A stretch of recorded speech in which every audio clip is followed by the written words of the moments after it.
Bismillahirrahmanirrahim. Assalamualaikum warahmatullahi wabarakatuh.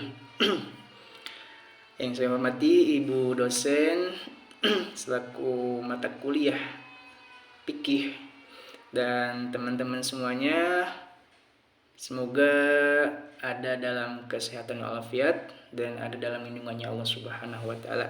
Amin. Izin di sini saya akan melanjutkan presentasi dari makalah tentang pengertian dan hukum wasiat, yang mana pada minggu kemarin sudah disampaikan tentang pengertian dan hukum wasiat oleh Teh Latifah. Di sini saya akan melanjutkan dari materi kelompok kami. Di sini saya akan melanjutkan tentang rukun dan syarat wasiat. Nah, ada beberapa rukun yang harus dilaksanakan ketika akan melaksanakan wasiat. Yang pertama ada redaksi atau sigot. Yang kedua pemberi wasiat disebut mushi. Yang ketiga ada penerima wasiat disebut muhson lahu. Dan yang keempat ada barang yang diwasiatkan atau muhson bihi. Nah, pertama apa sih yang disebut dengan redaksi wasiat atau sigot? Nah, redaksi wasiat sebenarnya tidak ada redaksi khusus untuk wasiat. Jadi sah diucapkan dengan redaksi bagaimanapun. Yang penting antara si wasiat dan penerima wasiat itu saling sukarela atau saling meridoi atau saling menerima. Contohnya seperti ini. Aku mewasiatkan barang ini jika aku sudah meninggal dunia. Nah, maka dengan ucapan seperti itu udah terjadi sigot atau redaksi wasiat. Yang kedua ada pemberi wasiat atau mushi. Nah, orang yang berwasiat itu haruslah orang yang waras, berakal, sehat, baligh Islam. Nah, jadi tidak boleh berwasiat kepada orang gila atau orang yang pikun. Nah, jadi harus yang berakal. Selanjutnya ada penerima wasiat atau disebut dengan muhson lahu. Nah, penerima wasiat bukanlah ahli waris kecuali jika disetujui oleh ahli warisnya. Nah, seorang zimmi boleh juga berwasiat sama zimmi juga untuk seorang muslim, sesuai dengan firman Allah Subhanahu wa taala. Allah tidak melarang kamu berbuat baik dan berlaku adil terhadap orang-orang yang tiada memerangimu karena agama dan tidak pula mengusir kemudian negerimu. Sesungguhnya Allah menyukai orang-orang yang berlaku adil. Jadi selain non-muslim juga bisa berwasiat kepada sesamanya untuk kepada orang Islam. Yang ketiga ada barang yang diwasiatkan. Nah, barang yang diwasiatkan haruslah barang yang bisa dimiliki. Jadi tidak boleh mewasiatkan barang yang bukan milik kita atau barang milik orang lain. Nah, itu tidak boleh. Jadi harus barang yang dimiliki oleh kita.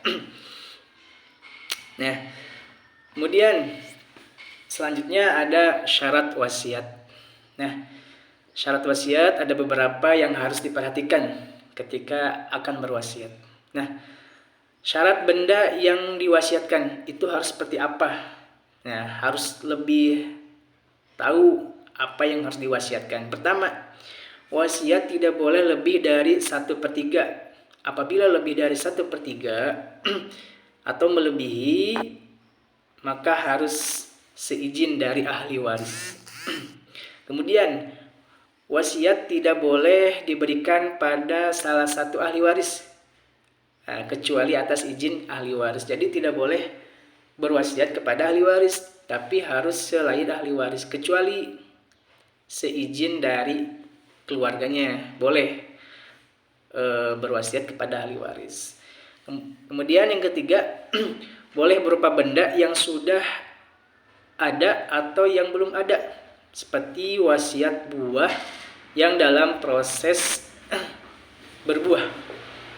Nah, jadi boleh berwasiat sebuah pohon tapi pohon itu belum ada hasilnya, belum ada buahnya. Nah, boleh berwasiat walaupun buahnya belum ada. Kemudian boleh berupa benda yang sudah diketahui atau tidak diketahui seperti susu sapi. Nah, itu boleh juga kita berwasiat seperti itu. Kemudian harta benda yang diwasiatkan harus merupakan hak dari pewasiat. Nah, jadi jangan milik orang lain, tapi harus milik dari pewasiat. Nah, kemudian yang kedua, syarat pewasiat apa aja?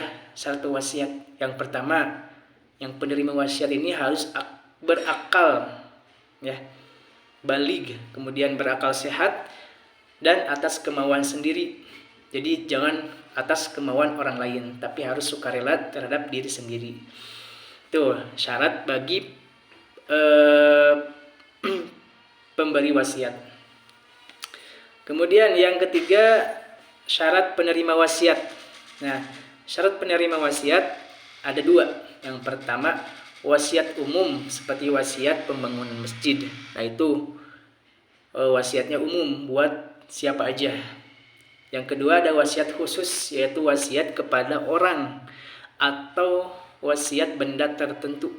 Nah, kalau wasiat bersifat umum, maka tidak boleh untuk hal yang mengandung dosa, maksiat. Contoh, wasiat harta yang pembangunan masjid boleh, tetapi wasiat untuk membangun klub malam atau tempat-tempat hiburan yang bermaksiat, nah itu tidak boleh. Jadi tujuannya harus yang baik-baik dan bermanfaat bagi umat. Nah, untuk wasiat khusus, maka syaratnya ada beberapa. Yang pertama, penerima wasiat harus hidup. Jadi orang mati tidak bisa menerima wasiat. Jadi tidak boleh berwasiat kepada orang yang mati, harus kepada orang yang hidup. Kemudian penerima wasiat diketahui jenis identitas orangnya. Jadi jangan sembarangan kita memberikan wasiat kepada orang yang belum kita ketahui. Jadi harus jelas. Yang ketiga, dapat memiliki ridho. Kemudian penerima wasiat tidak membunuh pewasiat. Kemudian penerima wasiat menerima qabul pemberian wasiat dari pewasiat. Kalau menolak, maka wasiat batal. Jadi penerima wasiat harus menerima. Nah, kalau misalkan tidak mampu atau menolak, maka wasiat tersebut batal. Nah, mungkin itu aja terkait rukun dan syarat wasiat. Itu aja dari kelompok kami. Sekian, semoga bermanfaat. Jadi kalau ada salah dan kurangnya, mohon dimaafkan dan diluruskan. Itu aja dari saya. Wassalamualaikum warahmatullahi wabarakatuh.